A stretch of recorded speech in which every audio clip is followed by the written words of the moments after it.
So the other day at work, dare I say this word? Quiet. It was quiet at work the other day.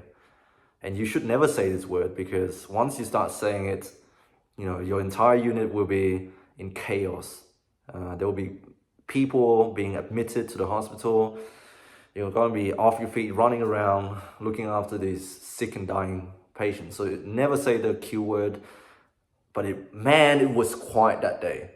And after all the work has been done, I thought to myself, hey, maybe I need to do something productive with my time instead of twiddling my thumb and gossiping with my colleagues. As you all know, women love gossiping. And I thought to myself, instead of gossiping with my work wives, I need to spend my time productively. And so I started looking up on the internet. I started going on the computer, searching up past exam paper for the GAMSAT. And for those of you who don't know, the GAMSAT exam is like an admission test to get into medical schools here in Australia.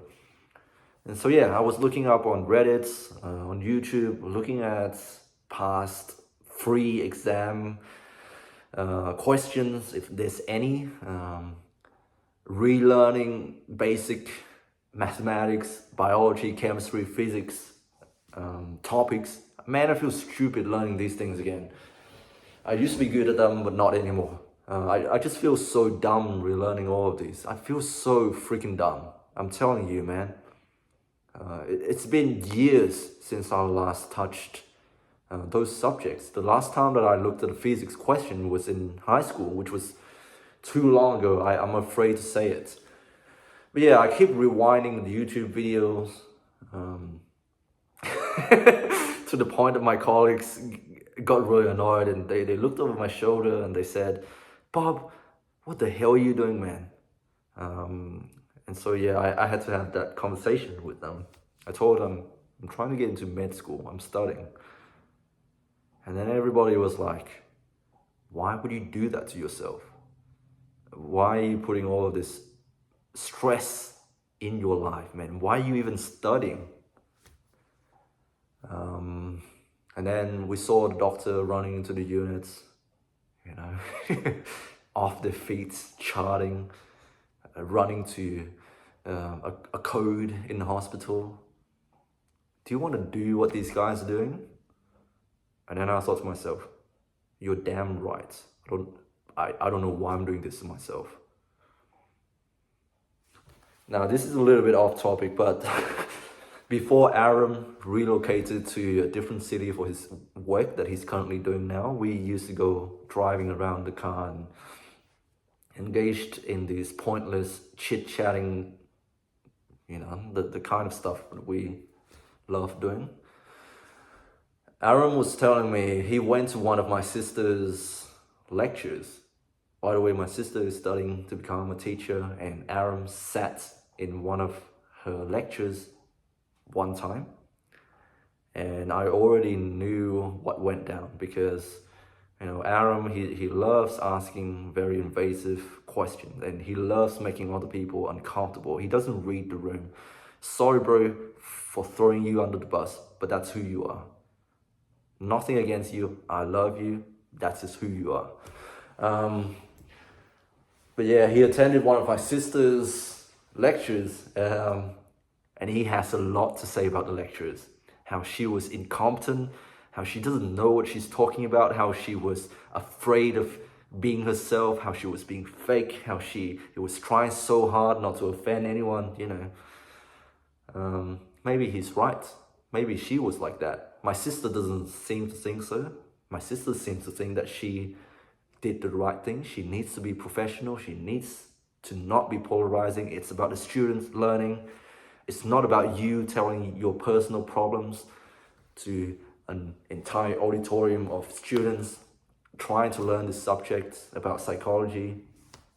Aaron apparently asked her a question, and he asked her what her personal opinion was. And apparently the lecturer evaded the question. She said, that's a good question. And then she evaded the question, according to Aaron. I don't know, because I wasn't there. Aaron told me there was at one point she nearly broke character. She nearly told the students her personal opinion, but then she caught herself and then she completely censored herself again. I don't know. And then he went off to say that there was this one lecturer slash professor back at his university in the Netherlands who was a total complete nutcase. But Aaron respected him because he was willing to be himself and he was willing to fight for his ideas and stance.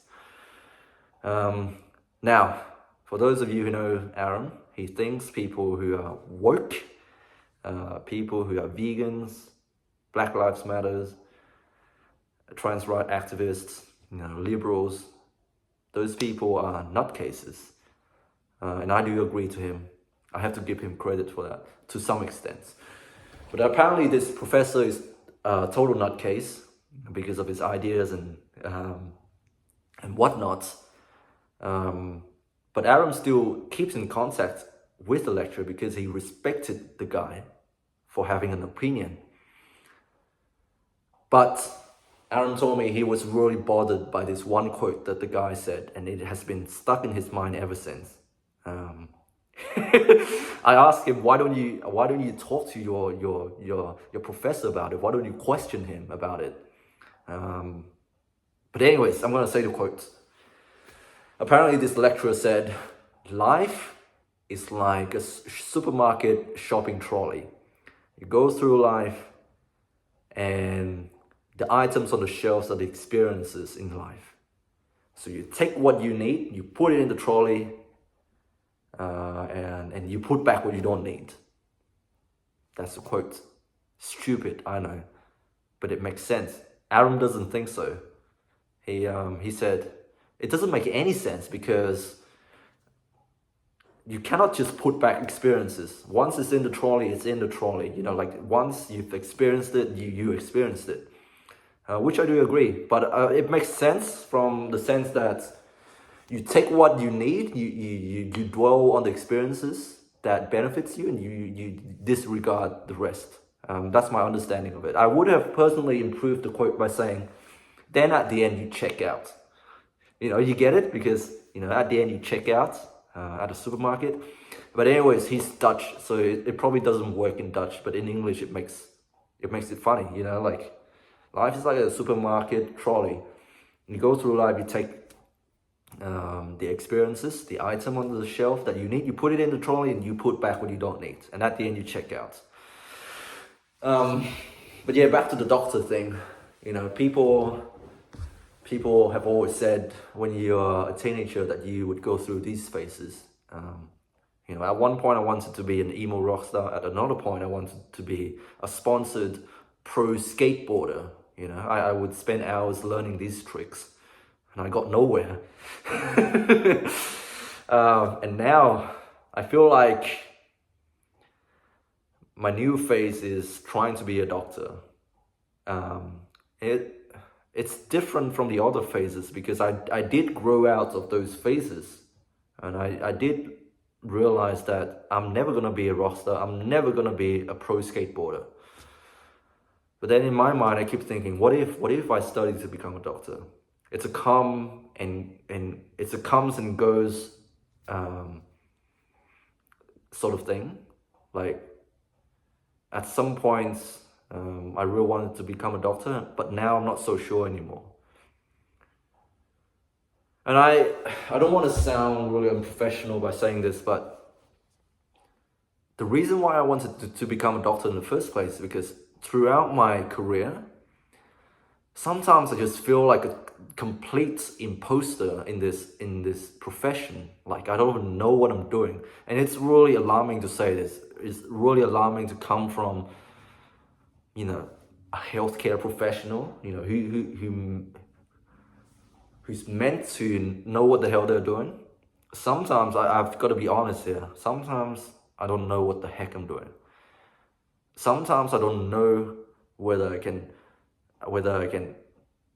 trust that this pill does exactly what it says it does.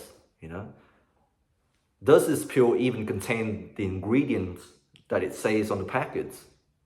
Sometimes I even question that. Sometimes during medication round, I ask myself this question: Koi, do you know what the fuck you're doing? This pill, it says it's a blood pressure tablet. You know it's blood pressure tablets because of the package. It says that it's blood pressure tablets, and you learn at school that this is what it does. You read the clinical guidelines. This is what it's supposed to do to your patient. But I don't know that. I'm so ignorant.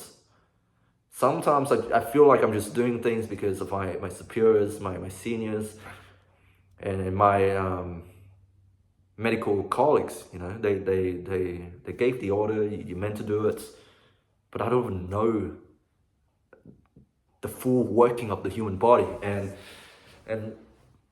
that's why I want to pursue medicine, because I think doctors are experts in the human body. They have an expertise in the human body, the biology. They study pathologies. They study about the interventions to bring a body that is out of balance back into homeostasis, or back into what is considered normal for that person. They alleviate suffering.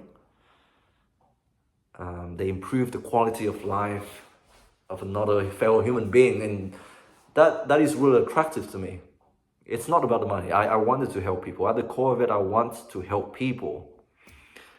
But now I'm having a real dilemma because I don't know if surgeries or taking a pill is going to help a person. Sometimes I feel like what we're doing is just futile, because some people are just so beyond gone. You try to help them and you keep seeing them ending back in the healthcare system.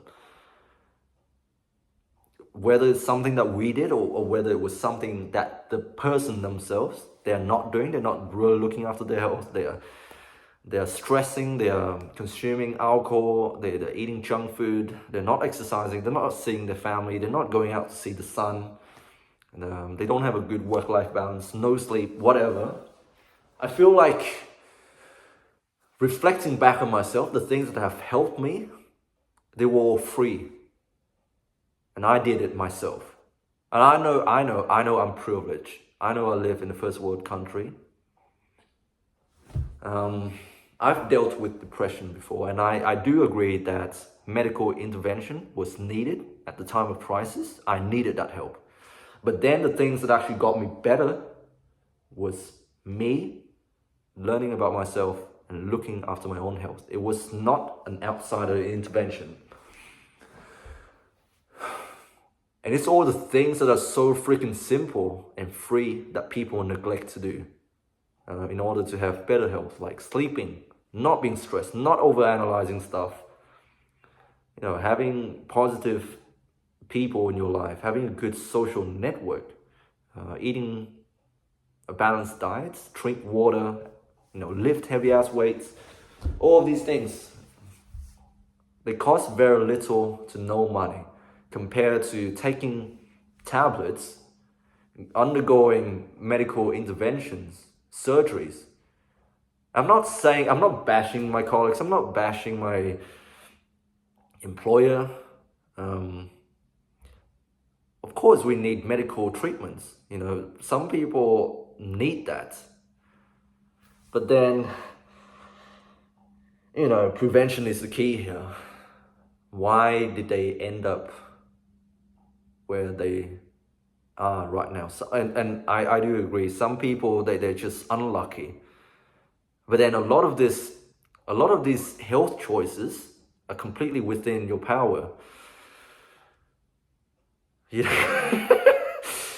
The other day I was in the presence of a graduate, and I was talking to one of my colleagues, and by the way, this colleague is also considering a career change. He wants to become a physiotherapist, and that's what sort of sparked this idea of me going back to school. And he asked me, so Bob, are you sure about going to med school? And I said, to be honest, man, I don't know what the freak I'm doing. And the graduate just looked at me and she said, wow, you're having a midlife crisis at the moment, huh? it's sad because I'm not even 50 yet, and I'm already having a midlife crisis. Do I even look that old? Yeah, back to what I was saying. The thing that I learned when I was in school is that every person is an expert in their own health. You know yourself best. And sure, healthcare workers, we might be looking after you during moments of crisis when you really need that medical intervention. But for the majority of the time you spend looking after yourself, it's actually the patients who are looking after themselves. Are you taking your medications? Are you doing this, doing that? Are you eating right? Are you sleeping? Are you stressing hard? Are you in an abusive relationship that is both physically and mentally taxing on your body? Are you doing all of these things? Yeah, I don't know what I'm doing anymore. Am I even helping people? Does having expert knowledge of the human body, is that going to help people? Is that going to help me help people? I don't know, man. These things are so simple, looking after your own health. And I know I make healthcare sounds bad by saying this. I'm not trying to. But if there's a way for you to have better health and it doesn't cost you going to the hospital, that is very disadvantageous for healthcare workers to say this, because we are making money from sick people. I don't know what I'm talking about, man. Anyways, that's my stream of consciousness for today. This video is shocking. It probably doesn't make any sense. Nobody watches these videos anyways. As always, if you've made it to the end, thanks for watching my stupid videos. Stay strong, God bless. Try not to think too much, and try to find your own truth. That's what I'm gonna say. And I guess life is like a shopping trolley after all. You take what you need and you put back what you don't need. And at the end of life, you check out. Anyways, love you all. Stay strong. God bless. And I'll speak to you soon.